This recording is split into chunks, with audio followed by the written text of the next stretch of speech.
and thanks for joining us. Let me start by apologizing for coming late. Just a whole lot of reorganizing going on at the back end here. But we're here and we're ready to dish out the biggest political stories to you today and analyze them. And we know that when powerful and influential personalities tussle, it is to the detriment of their followers, as it is the weak that gets trampled in such battles. Hello, and thanks for joining us on Political Standpoint. I am Precious Amayo. Now, for those who have been following the political developments in the country, you will understand that the River State governor and PDP stalwart Wike is not a happy man, and he's doing everything that he can to ensure that the individuals responsible for its unhappiness also have sleepless nights. The chief recipient of Governor Wike's verbal missiles is the presidential candidate of the PDP, and that's Atiku Abubakar. Both men fell out after the party's presidential primary, and then the subsequent emergence of Delta State Governor Ifeanyi Okowa as the vice presidential candidate of the PDP, a position Wike coveted. Now, efforts to resolve the issues and reconcile warring teams have so far proved abortive, with Wike now publicly romanticizing political opponents of the PDP. Now, if the PDP, which is considered Nigeria's main opposition party, fails to pull its house in order before the 2023 elections and goes into the polls with a divided house, what are their chances of wresting power from the governing All Progressives Congress? And here to discuss that with me, we're joined by a public affairs analyst, Femi Lawson. Good to have you join us. Good afternoon. You would have listened to the comments coming from just the news. You would have seen the reports of the lawsuit filed by Wike, and I think there was somebody else who was also part of that lawsuit. But the Governor Wike has now said that he's not responsible for that. He is also now blaming the Atiku campaign. But let me just get your thoughts on all of that. Well, I think, good afternoon once again. The rumored suit by Governor Wike, which has now been debunked by the governor, is something that is not alien, especially when you look at how far politicians can go in seeking redress in electoral disputes. But unfortunately, it looks so much like Governor Wike in the last couple of days and weeks have been going against his own vow. Beyond the suit, which he has now distanced himself from, especially for such lacking the content of time that it should have been filed. You must understand that for those who followed the processes leading to the primaries of the PDP, and of course, events on the day of the PDP, Governor Wike was one of those very few aspirants that vowed to abide by the outcome of the PDP primaries. Of course, we all watched it. We've watched it on TVC on so many occasions and some other media, where Governor Wike vowed to abide by the outcome of the primaries. And it's unfortunate that the same person is now, outrightly going against the outcome of that primaries. And of course, have been since making so many public comments in respect of the outcome of the PDP primaries. And I want to get to how Governor Wike has been reacting to all of this in a moment. But let me ask you, because as I said earlier, Governor Wike is saying, look, this has nothing to do with me. It is from those loyal to the presidential candidate of the PDP, Atiku Abubakar. But they have also denied that anyone in their camp is responsible for this.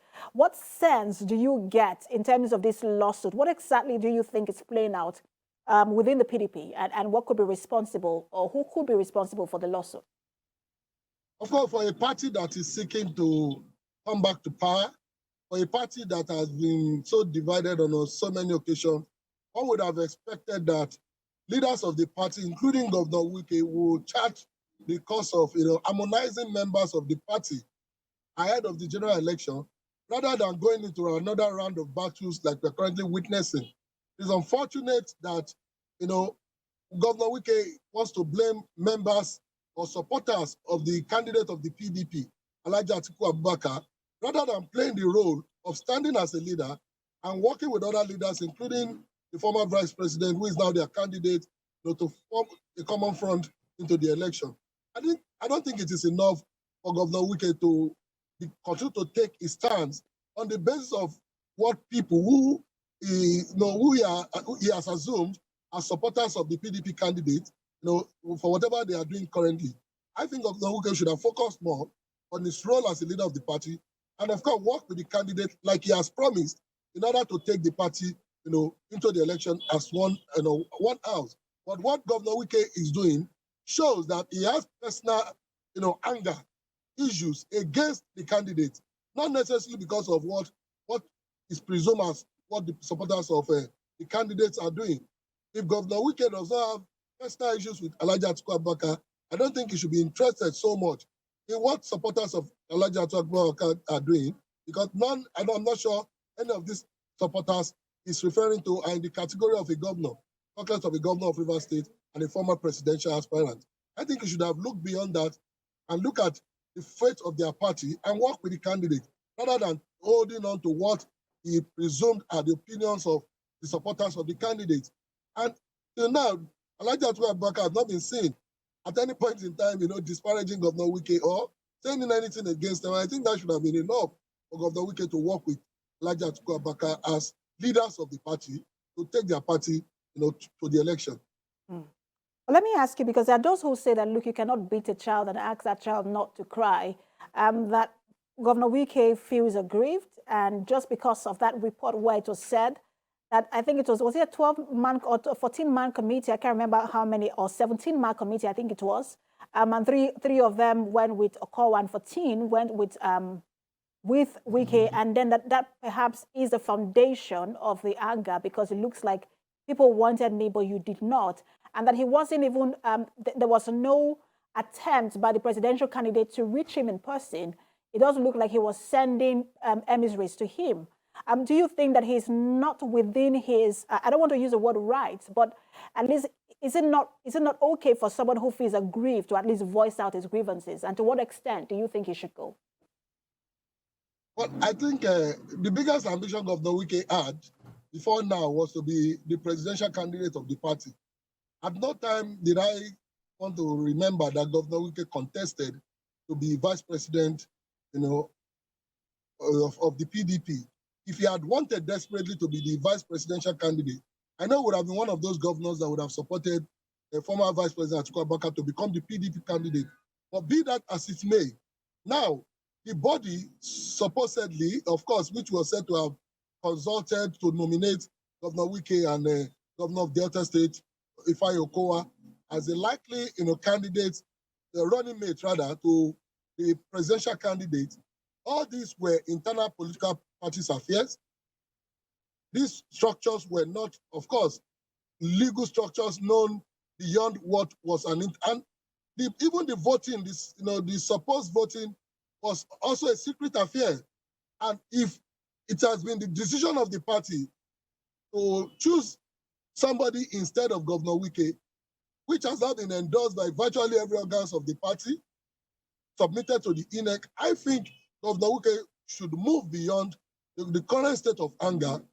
If he is truly a party leader that we have always known him to be, to work with the candidate. And I want to believe that former Vice President Atiku Abubakar must have been reaching out to Governor Wike. Of course, I don't know what may have been going on, but I know that the option of dialogue is never closed from the interactions and what we have been reading, even from the camp of the PDP presidential candidate.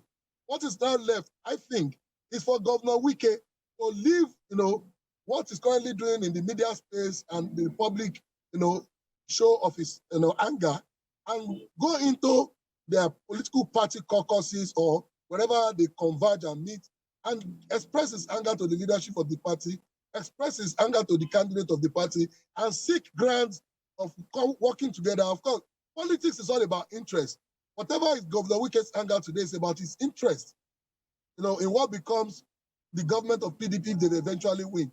So Governor Wike should be able to go and discuss this with the candidate and the party, and they have, a common ground moving forward into the election. I don't think he can continue to fight, against the party where he is a governor and where he's also supporting a candidate to succeed him in the state of Rivers. I know Governor Wike will not want to destroy PDP to the extent that he will destroy the party that is a member, and the chances of his own successor emerging from their own political party in Rivers State also.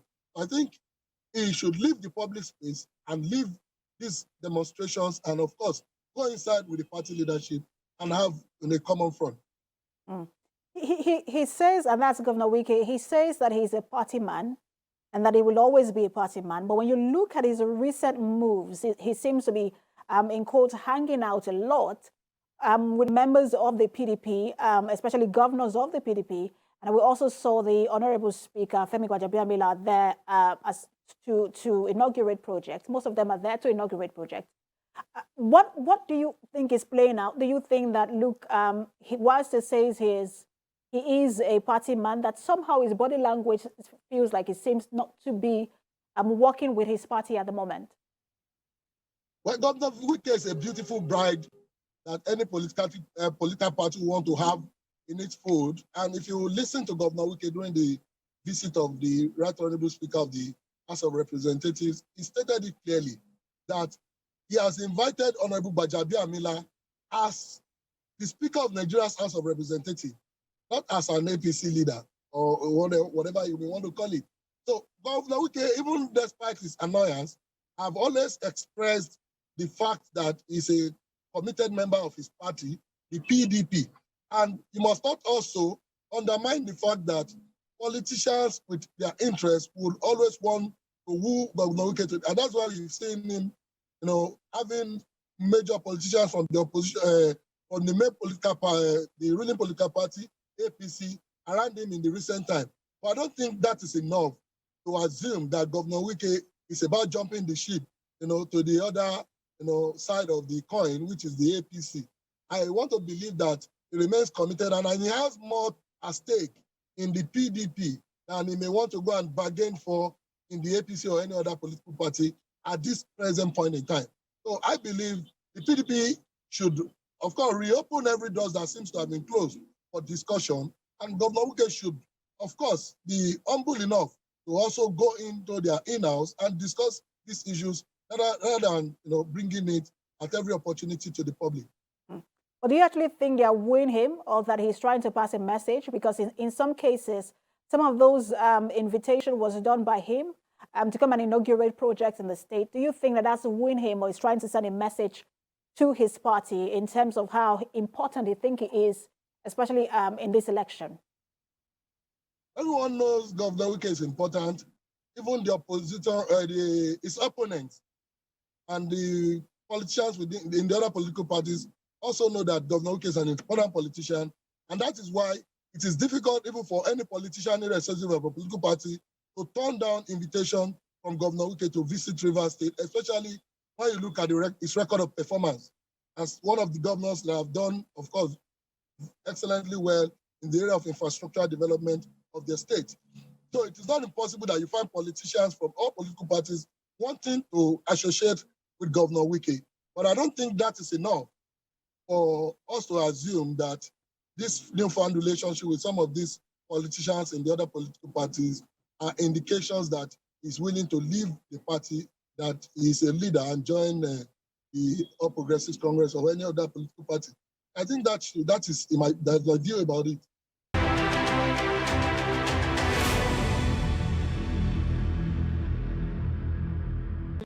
Them, he dey see with us, as he dey see with us, he go dey pain them.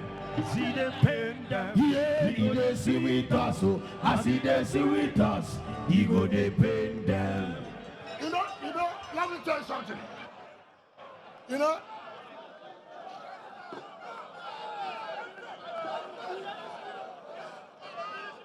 Listen. As I'm watching me on television now, it dey pain them. Maybe so. And it is sweet. When they see me appear like this, it dey pain them. And I promise them, I'm here to bury them. As he dey pain them, he dey see with us. As he dey pain us, he dey pain. Oh yeah, say as he dey pain them, he dey see with us. As he dey see with us, he go dey pain. Yeah. As he dey pain them, he dey see with us. As we get there here, he go bury them. So As a Rivers man, be proud you have a son. Be proud you have a governor who will defend you any day, anytime. Here, the federal government came with their might. Did they succeed? Did they succeed? Now these scavengers go succeed. Okay. And then, Jerry. So, Your Excellency, we're happy with what we are doing for our people and what we'll continue to do. I said we'll continue to commission and flag up projects till May 29, 2023.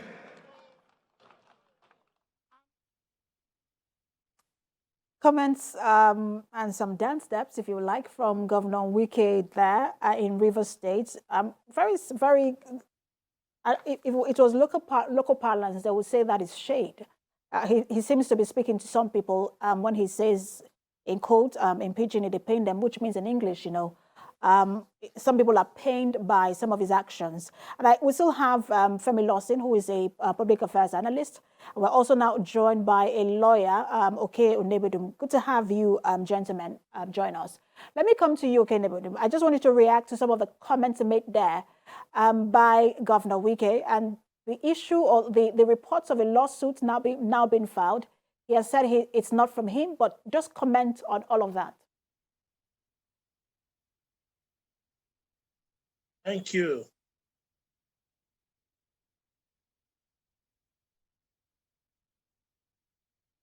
Are you still there?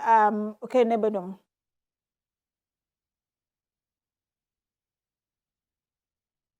All right, let me get your reaction, Femi Lawson. Well, thank you. I think it's also important at this point that we're able to distinguish between any presumed, war or battle, let me use that word mildly, against Governor Wike and the people of Rivers State. Whatever is the situation now, particularly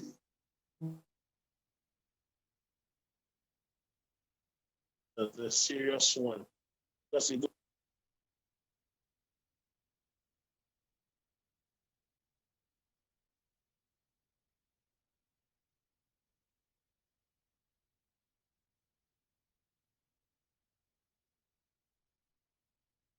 Mr. Femi Lawson, are you still there?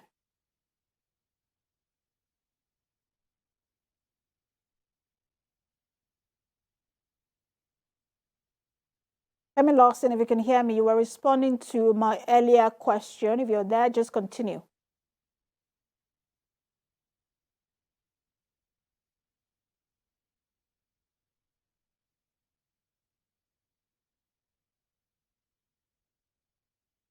All right. Okay. Do we have you as well? You were going to also respond to that comment made there by Wike and then the issues around the lawsuit. Yes. Can you hear me? Yes, I can. Please go ahead. Oh, thank you. So the Supreme Court authorities and every judicial authority respects the primary election of candidates who represent a party, party's internal affairs. It is their prerogative to elect who becomes their candidate in any election. So it comes under Section 285, subsection 9, that anyone who has any issues regarding a particular elective position and the primary held thereby should be able to file the matter in court within 14 days. And it has become statute barred for that matter to be entertained in court. But the court does not make declarations in vacuum, and except and until the matter comes before it, that is when the court is seized of jurisdiction to mention or to take decision upon it and declare it so. So against those who are saying that they are going to court, it doesn't hold waters. It is only when the matter comes to court that legitimate authority is given to the court to make that pronouncement that it has become statute barred. Be that as it may, it is under the procedures of court, it comes under the originating summons, which requires that you file your summons and then the grounds for which the summons are filed. And then it comes with also affidavit. The affidavit are to be sworn by the person who is the applicant. in that situation, it goes to question the legitimacy of the matter being filed in court. I don't have a copy of the suit. Otherwise, one would have known who and in whose name was the affidavit filed into court, who is the deponent to those facts deposed to in that affidavit, and then whose signature is there. Once these facts are confirmed, we will know whether the disclaimer the governor himself issued is true or not. And of course, no lawyer goes to court without the being briefed, and instructed by a litigant. So I think until one sees the processes that are filed into court, it cannot be overlooked that an applicant wouldn't swear to an affidavit by himself, deposing it before a commissioner for justice, and then signing in presence of the commissioner for justice. So I think it is that particular document that we will know whether the disclaimer is true or false, or whether it's just plain politics and taking Nigerians for a ride. It is such a serious thing to be in government, and especially through democracy, being elected. We don't want a situation where these people who find the corridors of power begin to throw the mandate of the Nigerian people with ridicule and trivialize it into a dancing or a comical effect. I think leadership is serious than that, and the kind of thing that was displayed in Port Harcourt. Well, let me ask you, because you mentioned issues around 10 days that it takes. I mean, after the primaries of the party, those aggrieved would have to file their suits or their grievances within 10 days. Does that mean that if this lawsuit does exist, that it is dead on arrival because it is now more than 10 days that primaries took place?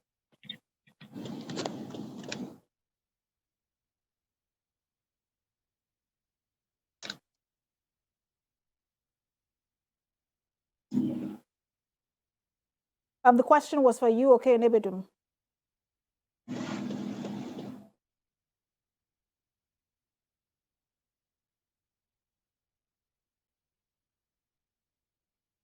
All right, Femi Lawson, I understand we have you now. But I was going to ask that question to okay Nibidum because he's a lawyer. I wanted him to clarify even just whether this case would stand the test of time, or this case would even stand in the first place, because he mentioned issues around 10 days. But let me come to you in terms of the internal wranglings in the PDP.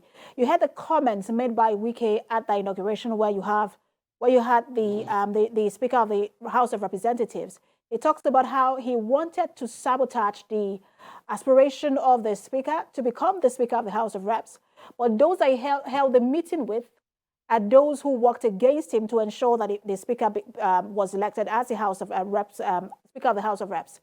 And then when the Speaker was also talking, he did say that those who Governor Wike had that meeting with were also those who worked against him in terms of his presidential bid in the party.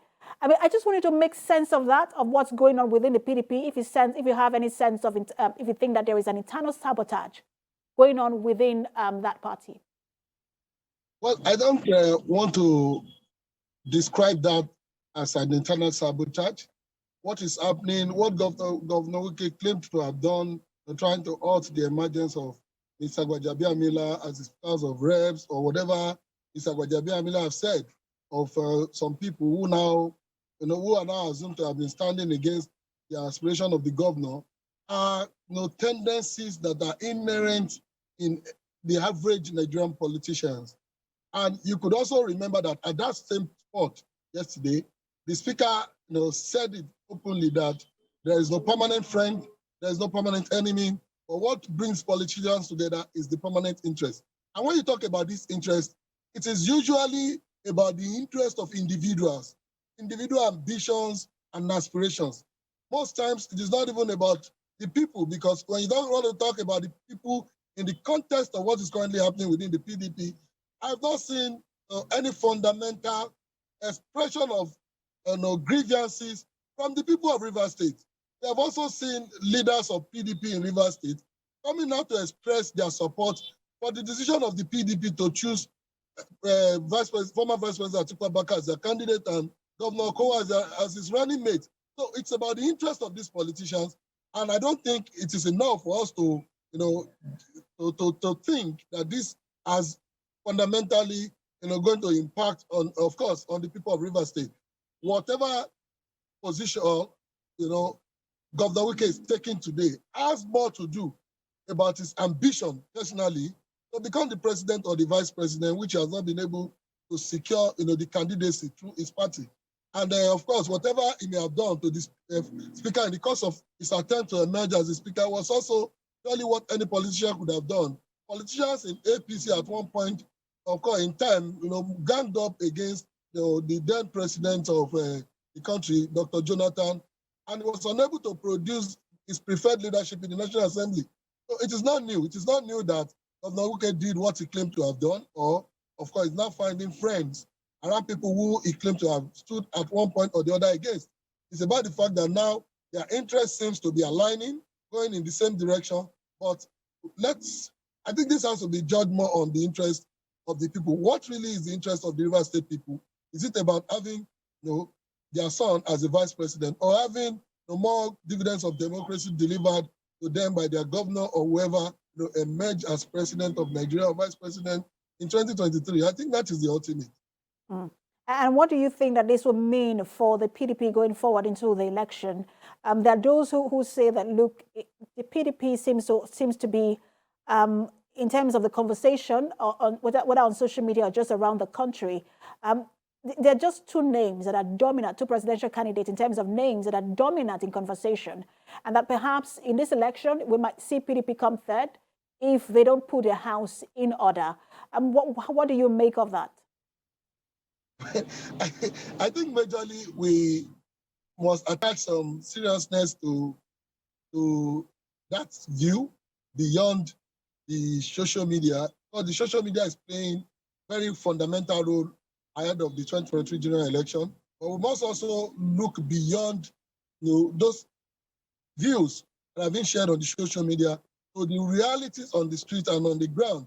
The truth, as we speak, is that the 2023 election, of course, is going to be a contest majorly between the All Progressives Congress and the PDP. Of course, we have an emerging third force. Of course, 6 months is a long time in politics. Things can change between now and February that we will have the presidential election. But if election were to be conducted today, you and I know that this election is going to be between Asiwaju Bola Ahmed Tinubu and former Vice President Atiku Abubakar, who is the candidate of the PDP. So we cannot just, assume that because of the division in the PDP, it may be raising thorn in this race. Every political parties have their issues. Today, a lot of controversies around the choice of candidate and running mates in the All Progressives Congress. But it is not enough for us to assume that APC will come third in the election. I think it's beyond that. It's beyond what we are seeing on the social media. And you disagree with those who think that someone like Peter Obi has better chances than an Atiku Abubakar in this election, and that perhaps the PDP may have lost their winning streak? No, I think it's a mere hallucination for anyone to assume. And you also remember that the same Dr. Peter Obi had tried to become the candidate of the PDP until a few months ago that he dumped the PDP for the Labour Party, where he's now the candidate. So if PDP had not had that potential, the capacity, and the structure, to actually win the presidential election in Nigeria, Dr. Peter Obi would not have spent so much time in the party, waiting to be candidate of the party until it looks like he was not going to get it and he left for the Labour Party. So PDP is more viable, just like the really All Progressive Congress, and they are very much more likely to produce the next president of Nigeria. You don't think that Peter Obi left with some supporters from the PDP, because there are those who also insinuate that, look, a huge part of his support base, although we see that young people seem to be rallying around him, but a huge part of that support base also comes from the PDP because they feel like, look, those who were supporters in the PDP actually moved with him to the Labour Party. Politicians in Nigeria are naturally nomadic. Politicians who find in APC today, don't be surprised that in the next couple of weeks, a lot of them will be in PDP. Some of those in PDP today are already filing their forms to join the APC. But for Dr. Peter Obi, I think majorly his support base today is from the constituency of younger people, mostly people who are going to be first-time voters in Nigeria. And of course, some politicians from the PDP may have gone, with him to the Labour Party. But the question is, are there no other politicians from other parties also joining the APC as we speak? Are there no politicians from other parties joining the PDP as we speak? So, like I said, politicians are nomadic. They can be found anywhere at any given point.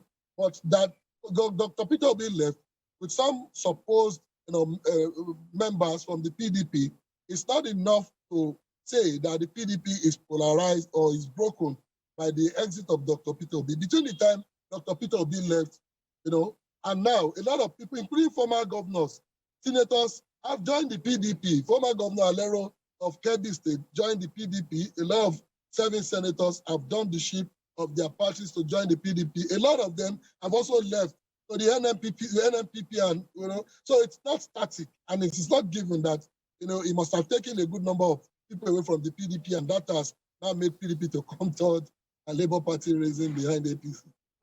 Let me bring Oke Onebedum to the conversation. I just wanted to speak to what we are talking about at the moment. The chances of the PDP in the 2023 election, when you look at the internal wranglings within the party members are saying, look, their talks are ongoing, everything is fine. But it doesn't seem, from those outside looking in, it doesn't seem like everything is fine. And there are people who are saying, look, the PDP might just be the third force now in this election if things are not, if things within the party are not resolved, issues within the party are not resolved. What do you make of that thought? Yes, there are a few things that the gladiators, I call them gladiators, the APC and the PDP, although they are Siamese twins, two sides of one coin, because if you consider the election of 2015, APC, when it came in, despite the alliances, although a great chunk of the alliance was formidable because of the group called the New PDP, which got infused into the APC, and then they were able to make a great impact together. But that does not remove the fact that you have the Labour Party and the moves it's making right now. But I must say to Nigerians that we forget, or we seem to forget, that the presidential election in Nigeria, or the mandate of the president of Nigeria coming from the vote, is coming through a direct ballot. There are no clearing houses anymore. What I mean by that is there are no delegates. It is not a collegiate election. Rather, it is a vote coming directly from the over 100 polling units throughout the country of Nigeria, where voters will go and cast their ballots directly for the presidential candidate of their choice. There are no tributaries. There are no, agencies. There are no clearing houses. You understand me? And that is done, you understand that the level of influence you have over some people will depend on how much they judge the hunger they are suffering today and the misgovernance of the PDP and the APC, or whatever party they call it, of 8 years ago, and whether they want to come out from those and listen to the new wave of message, which, as it seems right now, the message of the candidate of the Labour Party is resonating with the youth, who we just celebrated yesterday as International Youth Day, and we agree that they have 65% of the population of this country, of 200 million people. How many people go to vote? If you consider the recent elections, presidential elections, it ranges between 12 to 13 million votes during the presidencies. And let me jump in here, Mr. Onebedum, because when you say 65%, I'm sure you're talking about the youth population, but let's not also forget that in that 65%, there are people who are not up to 18 years and they cannot vote. And let's not also forget that there are people who have not registered they're not registered for their PVCs. They didn't register for the PVC, and then so they cannot vote.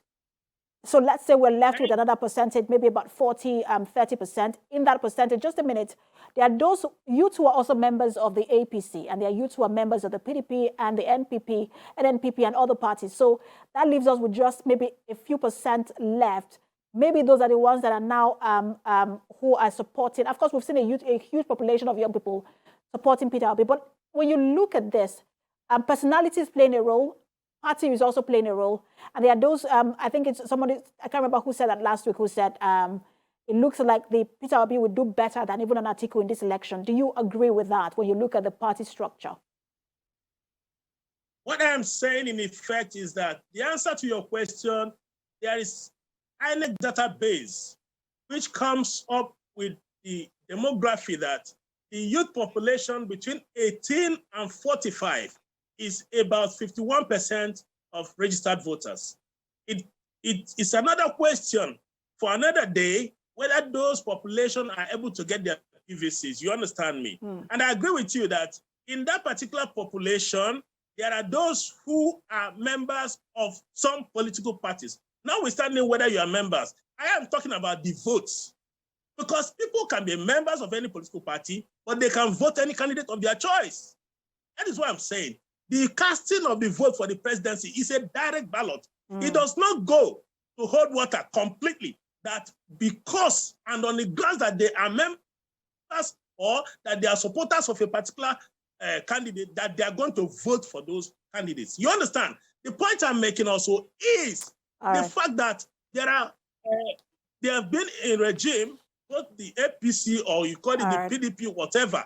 You have seen them shopping around in the presidency, shopping around in the gubernatorial ticket, shopping around even in the Senate. Well, they are not there is. I hate to jump in, but we do have to go because of time. There's a lot to watch out for. I mean, it's about 6 months before the elections. We'll see how things go. Everyone still has enough time to garner supporters. I will see where the supporters are leaning in 6 months' time. Thank you so much for talking to us. Okay, Nibidum, lawyer, and also we had earlier public affairs analyst Femi Lawson. Thank you, gentlemen, for talking to us. You've been watching Political Standpoint. We'll have a repeat at 11 p.m. today and then 5 a.m. on Sunday morning. Thanks for watching.